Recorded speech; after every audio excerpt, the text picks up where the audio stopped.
plaît. Monsieur, excusez-moi, je voudrais juste dire que l'État n'est pas en train de traiter ses enfants de manière égalitaire.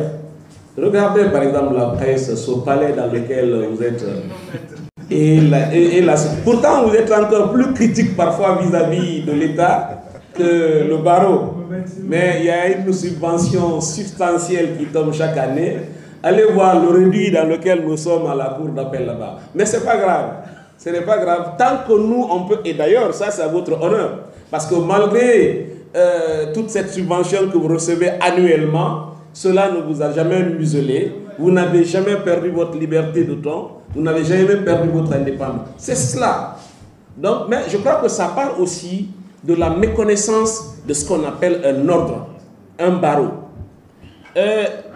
Il est arrivé que le président Alpha Condé dise que non, lui, il n'a pas financé le barreau. Le barreau, ce sont des hommes d'affaires.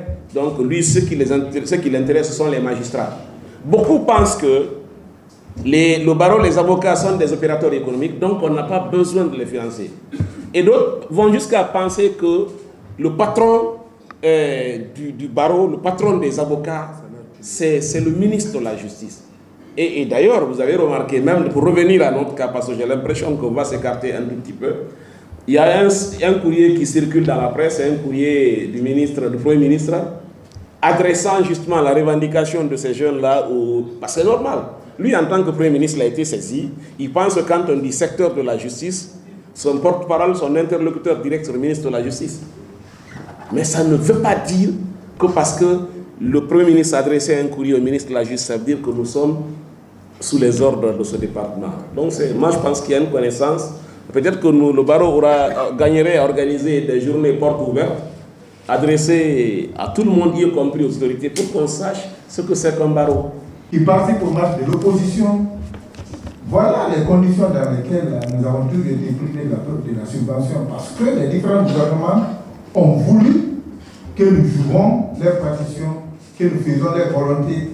Donc nos dénonciations n'ont jamais plu aux différents gouvernements. Nos prises de position sur les questions des droits de l'homme et de la démocratie n'ont jamais plu aux différents gouvernements. Donc on a voulu d'un barreau béni, alors que cela n'est pas compatible avec la profession d'avocat.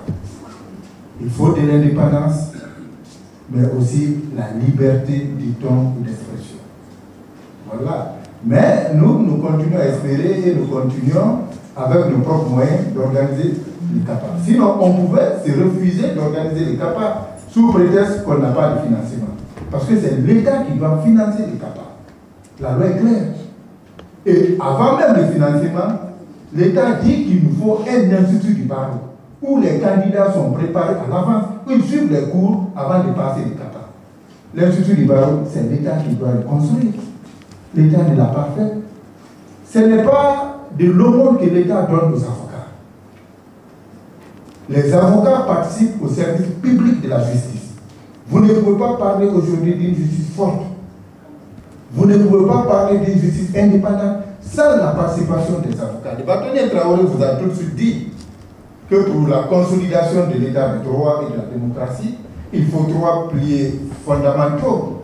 Une presse libre et indépendante, une justice libre et indépendante et un barreau libre et indépendant.